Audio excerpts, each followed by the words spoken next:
ये कहानी शुरू होती है जब वॉरियर्स एक मैसिव मॉन्स्टर के सामने इकट्ठा होते हैं, जिसका अपीयरेंस आने वाली लड़ाई या किसी बड़े इवेंट का सिग्नल दे रहा था। वो मॉन्स्टर एक जबरदस्त फोर्स के साथ चार्ज करता है, एक डरावनी और भारी ऑरा से घिरा हुआ। इसके बाद एक यंग मैन नजर आता है, एक कठिन बैटल के बाद अपनी सांसें संभालते हुए। उसे महसूस होता है कि यही एंड है, और वो धीरे से मास्टर ऑफ द लैब्रिंथ का नाम लेता है। अपनी बची हुई सारी ताकत और हिम्मत के साथ फाइनल ब्लो देने के लिए तैयार होता है।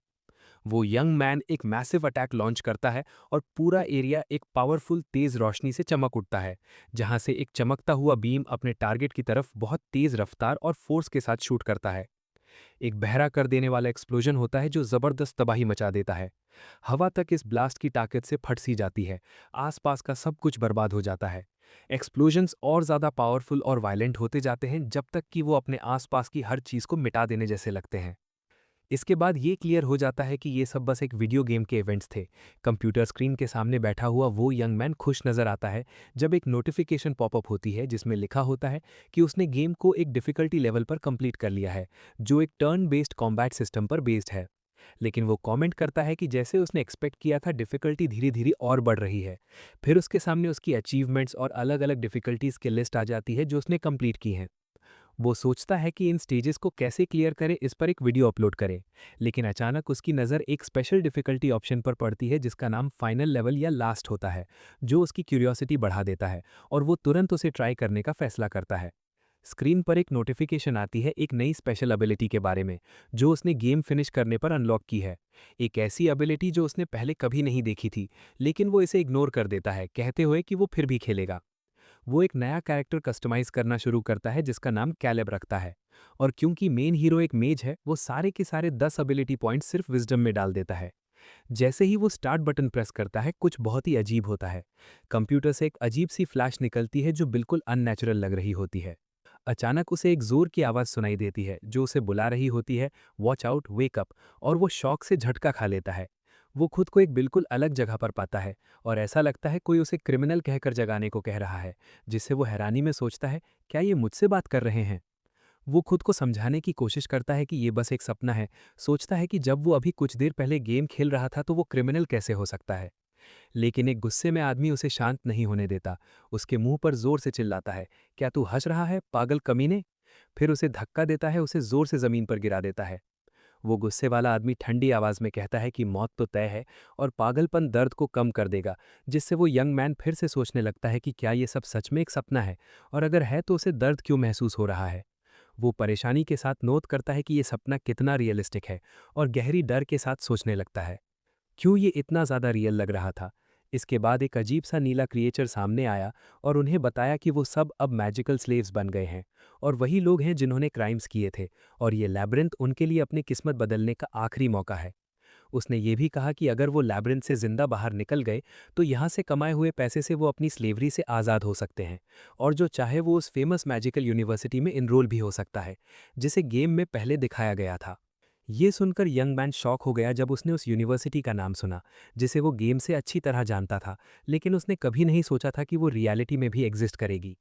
फिर उसे और कुछ लोगों के ग्रुप के साथ ज़बरदस्ती लैब्रिंथ के अंदर भेज दिया गया, पूरी तरह कन्फ्यूजन और डिसबिलीफ में कि ये सब क्या हो रहा है। तब उसे एहसास हुआ कि वो खुद वही कैरेक्टर बन चुका है, कैलेब, जिसे उसने गेम में क्रिएट किया था। उसने तुरंत सबसे बुरा सोचा जब उसे समझ आया कि अगर वो वही गेम वाला लैब्रिंथ है, तो उन्हें बहुत ही खतरनाक मॉन्स्टर्स का सामना करना पड़ेगा। उसने जल्दी से डिसाइड किया कि वो अपने साथ आए लोगों के स्टैट्स चेक करे, ताकि उनकी कैपेबिलिटीज़ और अपनी स्ट्रेंथ का अंदाज़ा लगा सके। लेकिन उसके साथ ही पूरी तरह से टूट चुके थे। उनमें से एक ने सबको शांत करने की कोशिश की, कहते हुए कि सब ठीक हो जाएगा, भले ही एक प्रोफेसी थी जिसमें कहा गया था कि वो सब मर जाएंगे। इससे हिस्टीरिया और बढ़ गया, और उनमें से एक को डर का दौरा पड़ गया। वो पागलों की तरह चिल्लाने लगा कि प्रोफेसी के मुताबिक वो सब मरने वाले हैं। यंग मैन ने गहरी चिंता के साथ महसूस किया कि सब लोग एक्सट्रीम पैनिक और डर की वजह से अपना कंट्रोल खो चुके हैं। उसने उन्हें शांत करने की कोशिश की, कहते हुए कि शांति और फोकस ही उन्हें इस मुश्किल सिचुएशन से बचाने में मदद करेगा। और उसने उनसे कहा कि धीरे धीरे मूव करें और एग्जिट ढूंढने की कोशिश करें। लेकिन उनमें से एक ने पूरी तरह से कंट्रोल खो दिया और तुरंत भाग गया, जोर जोर से चिल्लाते हुए कि उसे तुरंत यहाँ से बाहर निकलना है, जिससे यंग मैन को काफ़ी गुस्सा आया। कैलेब हैरान रह गया जब उसने देखा कि भागने वाला आदमी अचानक रुक गया, और फिर वो और भी ज़्यादा शॉक हो गया जब उस आदमी के शरीर से अचानक लोहे के स्पाइक्स बाहर निकल आए। उसी पल एक डरावना मॉन्स्टर सामने आया, जिसके चमकते हुए आंखें और तेज दांत थे। वो उन पर हमला करने के लिए तैयार हो रहा था, जिसने सिचुएशन को और भी ज्यादा डरावना बना दिया, उसे पहले से भी ज्यादा खतरनाक बना दिया। उनमें से एक आदमी पागल की तरह चिल्लाने लगा, कहते हुए कि प्रोफेसी बिल्कुल वैसे ही सच हो गई जैसे उसने कहा था। जबकि लड़की डर और शॉक में थी जब उसने खून और तेज निकले हुए स्पाइक्स देखे, जो बेचारे आदमी की पीठ को चीर चुके थे। सबको क्लियर हो गया कि प्रोफेसी गलत नहीं थी, खासकर तब जब एक और आदमी पर अचानक और ब्रूटल अटैक हुआ। दो डरावने मॉन्स्टर्स सामने आए, जोर से ग्रुप की तरफ चार्ज करते हुए। लड़की यूरियल डर के मारे चीख उठी, जबकि केलेब कुछ पल के लिए सिचुएशन की इंटेंसिटी से जम सा गया। सिचुएशन बहुत तेजी से बिगड़ रही थी और केलेब ने गहरी चिंता के साथ समझा कि अगर ये ऐसे ही चलता रहा तो वो जिंदा नहीं बचेंगे। दोनों मॉन्स्टर्स ने केलेब पर एक डरावने और तेज तरीके से हमला किया, और उसने सिचुएशन की गहराई महसूस की, जैसे मौत बिल्कुल करीब हो। एक निर्णायक पल में केलेब डर और निराशा में चीख पड़ा, समझ गया कि उसका एंड पास है। अचानक एक स्पेशल एबिलिटी जिसका नाम टर्न बेस्ड आवर ग्लास था, उसके सामने अपीयर हुई और 60 सेकंड्स के लिए टाइम रुक गया। केलेब को मूव करने या सोचने का मौका मिल गया। केलेब पूरी तरह शॉक हो गया जब उसे समझ आया कि अब उसकी टर्न है और ये क्रिटिकल मोमेंट में वो एक्शन ले सकता है। उसने क्लियरली महसूस किया कि टाइम सच में रुक चुका है और ये टर्न बेस्ड आवर ग्लास उसकी गेम वाली नई स्पेशल एबिलिटी है। उसने खुद को शांत करने और फोकस करने की कोशिश की, जल्दी जल्दी सोचते हुए कि कैसे इस बचे हुए टाइम का सही यूज करे। उसने कैलकुलेट करना शुरू किया कि एबिलिटी यूज करने में कितने मूवमेंट पॉइंट्स लगेंगे, इस छोटे से टाइम में बेस्ट सोल्यूशन ढूंढने की कोशिश करते हुए। केलेब हैरान रह गया जब उसने देखा कि टाइम रुकने के बावजूद वो बिना मूवमेंट पॉइंट्स के बोल सकता है। केलेब ने सिस्टम में सामने आ रहे कमांड्स को देखना शुरू किया। ये समझते हुए कि अब ये सिस्टम उसके एक्शंस को पूरी तरह कंट्रोल कर रहा है, केलेब ने अपना डिसीजन लिया और अपनी मैजिक स्टाफ का यूज करके मॉन्स्टर्स पर अटैक करना शुरू किया। केलेब ने अपने सारे मूवमेंट पॉइंट्स यूज करते हुए फायरबॉल स्पेल को जल्दी और स्किलफुली कास्ट कर दिया। जैसे ही उसकी टर्न खत्म हुई, आवरग्लास दोबारा अपीयर हुआ, जो उसके मौके के खत्म होने का सिग्नल दे रहा था, और फायरबॉल मॉन्स्टर्स की तरफ शूट हो गया। इस अटैक ने एक जबरदस्त और डरावना आग का एक्सप्लोजन क्रिएट किया, जो पूरे एरिया को लपेट में ले गया। यूरिल पूरी हैरानी के साथ उस आग के एक्सप्लोजन को देख रही थी, जो उसके सामने फूटा, जिसने उन्हें थोड़ी देर के लिए प्रोटेक्शन दी।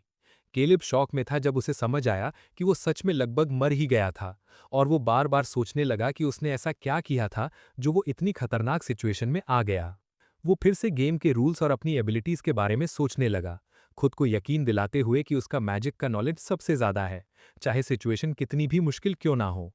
केलिब कुछ देर के लिए बैठ गया, एक्सप्लोजन के बाद के शांत माहौल का फायदा उठाते हुए, खुद को संभालने और अपना दिमाग थोड़ा रेस्ट देने के लिए। उसने यूरियल से पूछा कि उसकी स्टाफ में कौन सा स्पेल है। यूरियल ने हिचकिचाते हुए जवाब दिया कि वो लाइटनिंग बोल्ट है, लेकिन उसने माना कि उसने कभी पहले स्टाफ यूज नहीं किया। केलिब ने डिसाइड किया कि उसे जल्दी से स्पेल यूज करना सिखाना बेकार खड़े रहने से बेहतर है, खासकर इतनी खतरनाक सिचुएशन में। उसने यूरियल से कहा कि वो उसके साथ जल्दी करे और एग्जिट पोर्टल ढूंढें, क्योंकि यहाँ रुकना सीधी मौत है। पूरी डिटर्मिनेशन के साथ उसने उसे यकीन दिलाया कि उन्हें साथ रहना होगा, और उसने खुद से वादा किया कि वो हर हाल में जिंदा रहेगा, चाहे उसके लिए कुछ भी करना पड़े।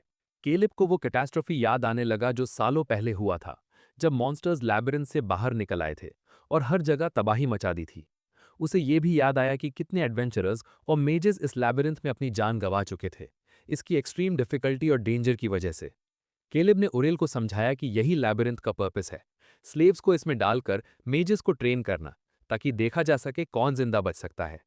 केलिब ने एक बार फिर खुद को याद दिलाया कि वो श्योर नहीं है कि जो कुछ वो जानता है वो सब सही है, और उसे हर वक्त बहुत सावधान रहना होगा।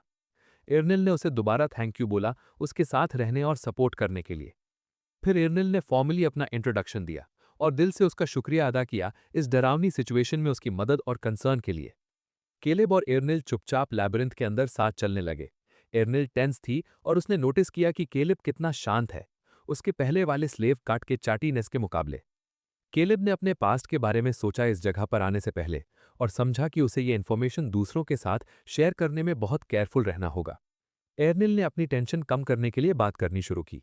केलेब को बताया कि वो पहले फेरी फॉरेस्ट में रहती थी और एक क्वेस्ट सेंटर में काम करती थी, लेकिन वो असल में ड्रग ट्रैफिकिंग का फ्रंट था। उसने उदासी से बताया कि उसे फंसाया गया था और फाइन पे नहीं कर पाई थी, जिसकी वजह से उसे स्लेव बना दिया गया। केलिब ने समझ दिखाई ये समझते हुए कि वो डर की वजह से बोल रही है। अचानक केलिब ने उसे बीच में रोक दिया और कहा कि वो चुप रहे, जिससे वो तुरंत रुक गई और उसे चिंता के साथ देखने लगी। केलेब हैरान हो गया जब उसे एक सिस्टम मैसेज दिखा जिसमें लिखा था कि उसकी टर्न शुरू हो गई है। उसे समझ आया कि उसने बिना नोटिस किए एक ट्रैप एक्टिवेट कर दिया है और उसने डिसाइड किया कि वो शांत रहकर सिचुएशन को एनालाइज करेगा। केलिब को याद आया कि फर्स्ट फ्लोर के ट्रैप्स आमतौर पर दीवारों से निकलते हैं, लेकिन अच्छी बात यह थी कि एर्निल की साइड पर कोई ओपनिंग नहीं थी। उसने रिस्क के बावजूद मूवमेंट पॉइंट्स यूज करने का सोचा और जल्दी से कंफर्म किया कि उसकी साइड पर भी कोई ओपनिंग नहीं है। उसने ये भी चेक किया कि सीलिंग बिल्कुल ठीक लग रही है और अज्यूम किया कि ट्रैप फ्लोर पर है। उसने फर्स्ट फ्लोर पर आने वाले 4 तरह के ट्रैप्स को याद करना और एनालाइज करना शुरू किया। पहला था राइजिंग थॉर्न ट्रैप, जो फ्लोर से निकलकर पैर को इंजर करता है। दूसरा था एक्सप्लोडिंग आयरन स्पाइक ट्रैप, जो कॉज करता है एक मैसिव एक्सप्लोजन और सीरियस इंजरीज। तीसरा था गैस ट्रैप, जो नींद या जहर का असर करता है, जिससे विक्टिम्स मॉन्स्टर्स के लिए आसान शिकार बन जाते हैं। चौथा था पिटफॉल ट्रैप, जो फ्लोर को तोड़ देता है और विक्टिम को नीचे लेवल पर गिरा देता है, जहां से बचने का कोई रास्ता नहीं होता। केलिब को समझ आया कि उसके पास सब पॉसिबिलिटीज सोचने का वक्त नहीं है और उसकी आवरग्लास एबिलिटी खत्म होने वाली है। उसने तुरंत एक्शन लेने का फैसला किया। उसने सोचा कि अगर वो अपना पैर ट्रैप से उठाता है तो वो एक्टिवेट हो जाएगा, इसलिए उसने ध्यान से अपना पैर वहीं जमा कर रखा। केलिब ने अपने सारे मूवमेंट पॉइंट्स यूज करके उरिल को फाइनल इंस्ट्रक्शंस दिए, फिर जल्दी से मूव करके उसे डेंजर से दूर ले गया। एर्निल उसके एक्शन से हैरान हो गई और चिंता से पूछा कि उसने ऐसा क्यों किया। उसने जवाब दिया कि उसने ऐसा इसलिए किया क्योंकि उसे समझ आया कि ट्रैप उसकी वजह से ट्रिगर हुआ था, उसकी नहीं। एर्निल को बहुत ज्यादा गिल्ट महसूस हुआ और उसने तुरंत माफी मांगी। उसने पूछा कि अब उसे क्या करना चाहिए, और केलिब ने उसे कहा कि वो हैवी बैरल ले आए जो उन्होंने पहले रास्ते में देखा था। एर्निल तुरंत मान गई और केलिब ने बताए हुए बैरल को लेने चली गई। आधा घंटा बीत जाने पर केलेब उसकी देरी को लेकर गहरी चिंता में पड़ गया। सोचने लगा कि कहीं वो किसी और ट्रैप में तो नहीं फंस गई या मॉन्स्टर्स का सामना तो नहीं कर लिया। उसने खुद को दोष देना शुरू कर दिया कि उसने एर्निल को अकेला क्यों भेजा। लेकिन फिर उसे राहत मिली जब उसने उसकी आवाज़ सुनी जो कह रही थी कि वो बैरल के साथ वापस आ गई है। एर्निल वापस आई, थकान से हांफते हुए, और उसने हैवी बैरल केलेब के पास रख दिया, जिसने उसे कहा कि इसे स्टाइल पर रखे जहां वो खड़ा है। केलिब ने इंश्योर किया कि बैरल का वेट उसके पैर की जगह ट्रैप को दबाकर रखने के लिए काफी है, और उसने डिसाइड किया कि वो अपनी मैजिक स्टाफ का यूज करके बैरल को मूव करेगा। एक और ट्रैप के डर से केलिब ने टेलीकिनेसिस स्पेयर का यूज किया और बहुत सावधानी से बैरल को उस फ्लोर टाइल पर मूव किया। जैसे ही बैरल अपनी जगह पर आया, अचानक उनके सामने एक जबरदस्त एक्सप्लोजन हुआ, जिससे दोनों डर के मारे पीछे उछल गए। एक्सप्लोजन के शांत होने के बाद केलिब ने एर्निल से कहा कि वो आगे बढ़ते रहें, राहत महसूस करते हुए कि वो एक्सप्लोडिंग आयरन स्पाइक ट्रैप से बच गए हैं। हालांकि इस बार वो बच गया था, लेकिन केलिब जानता था कि सिचुएशन अभी भी बहुत खतरनाक है और आगे और भी चैलेंजेस हैं, खासकर टर्न बेस्ड कॉम्बैट सिस्टम के साथ। केलिब सावधानी से आगे बढ़ता रहा, ये पक्का जानते हुए कि उसे फ्यूचर में अपने मूवमेंट पॉइंट्स का बहुत ही समझदारी से यूज करना होगा। अचानक और मॉन्स्टर्स उनके सामने आ गए। केलिब को पता था कि उसे तुरंत तैयार हो जाना होगा और अपनी आवरग्लास एबिलिटी का यूज करके लड़ना होगा। केलिब ने जल्दी से मॉन्स्टर्स की तरफ फायरबॉल स्पेल कास्ट किया, सिस्टम पर भरोसा करते हुए, जिसने उसे बताया कि स्पेल को दोबारा यूज करने से पहले थोड़ा कूल डाउन होगा। केलिब ने तुरंत खुद को तैयार किया और फिर से जोर से फायरबॉल स्पेल कास्ट किया, अटैकिंग मॉन्स्टर्स को खत्म करने की कोशिश करते हुए। उसने ध्यान से अपने मूवमेंट पॉइंट्स यूज किए और अपनी टर्न के खत्म होने का सिग्नल दिया। फायर स्पेल से एक बड़ा एक्सप्लोजन हुआ और मॉन्स्टर्स जल्दी और इफेक्टिवली खत्म हो गए। केलिब को समझ आया कि थ्योरी में वो एक ही टर्न में 4 फायरबॉल्स कास्ट कर सकता है, जिससे एर्निल हैरान रह गई। एर्निल ने केलिब की स्पेशल एबिलिटीज और उसकी स्पेल कास्ट करने की स्पीड को देखकर काफी एडमिरेशन दिखाई, उसे एक रेयर और यूनिक चीज मानते हुए। टैलेंट्स का एक कॉम्बिनेशन। लेकिन वो जल्दी ही डिस्करेज्ड हो गई और उसने कहा कि वो वीक है और मैजिक यूज नहीं कर पाती, माफी मांगते हुए कि वो उसके लिए एक बर्डन जैसी कील कर रही है। केलेब को महसूस हुआ कि शायद उसने उसे मेज या वॉरियर चुनने में गलती की है, लेकिन उसने तुरंत सोचा कि सिचुएशन अलग हो सकती है, क्योंकि वो एक एल्फ है। केलेब ने उससे पूछा कि वो कितनी दूर जंप कर सकती है, और उसे याद आया कि वो पहले लगभग 4 मीटर तक जंप कर चुकी है। उसके जवाब के बेसिस पर उसने उसे एक बो दिया और कहा कि वो इसे ट्राई करे, क्योंकि शायद वो मैजिक से ज्यादा इसमें स्किल्ड हो। और सच में उरिल को बो के साथ काफी कंफर्टेबल महसूस हुआ, और उसने बताया कि वो फेरी फॉरेस्ट में पहले भी इसे यूज कर चुकी है। केलेब ने राहत की सांस ली और उसे कहा कि वो पीछे से फायर सपोर्ट दे, जबकि वो मैजिक स्टाफ्स का यूज करेगा। उरिल ने जोश के साथ कहा कि वो केलेब को पीछे से प्रोटेक्ट करेगी ताकि वो आराम से अपने स्पेल्स कास्ट कर सके। वहीं केलेब को एहसास हुआ कि अब उसके पास पूरी फॉर्मर टीम के सारे स्टाफ्स मौजूद हैं। जैसे ही वो आगे बढ़े, ओरिल ने अचानक नोटिस किया कि कोई उनका पीछा कर रहा है। केलेब रुक गया और चिंता के साथ पीछे मुड़कर देखा, लेकिन वहां कोई नहीं था। ओरिल ने जोर देकर कहा कि उसने उस डायरेक्शन से आवाज सुनी थी, लेकिन केलेब ने कहा कि उसे कोई नहीं दिख रहा। उसने ओरिल से कहा कि वो एक पल के लिए अपनी आंखें बंद करे और ध्यान से सुने ताकि वो एरिया में पड़े हुए स्कैटर्ड स्टोन्स की संख्या बता सके। केलेब ओरिल को टेस्ट कर रहा था। उसने पूछा कि क्या वो एरिया में पड़े हुए स्कैटर्ड स्टोन्स की संख्या बता सकती है। ओरिल ने एक पल सोचा और फिर जवाब दिया कि लगभग 3 पत्थर 1 कदम की दूरी पर हैं। फिर उसने अपना सवाल बदला और पूछा कि कितने लोग उनका पीछा कर रहे हैं। ओरिल ने ध्यान से महसूस किया कि लगभग 4 लोग उनकी तरफ तेज रफ्तार से आ रहे हैं। केलेब को खतरा महसूस हुआ और उसने सीधे कन्फ्रंटेशन से बचने का फैसला किया। जल्दी से छुपने की जगह ढूंढने का सोचा। केलेब ने ओरिल से कहा कि वो उसके साथ एक स्पेसिफिक कोने में छुप जाए जब तक एनिमीज पहुंच न जाएं, और ओरिल तुरंत मान गई। दोनों छुपकर नर्वसली इंतजार करने लगे। जब एनिमीज के कदमों की आवाज धीरे धीरे करीब आने लगी और टेंशन बढ़ता गया। अचानक केलेब अपनी हाइडिंग स्पॉट से बाहर निकला और उन लोगों का सामना किया जो उनका पीछा कर रहे थे। वो उनके सामने खड़ा हो गया, गुस्से से भरा हुआ, और पूछा कि वो उनका पीछा क्यों कर रहे हैं। उनमें से एक आदमी हल्का सा हंसा और केलेब से बोला कि उन्हें उसमें कोई इंटरेस्ट नहीं है। उन्हें बस उसके साथ वाली एल्फ लड़की चाहिए थी।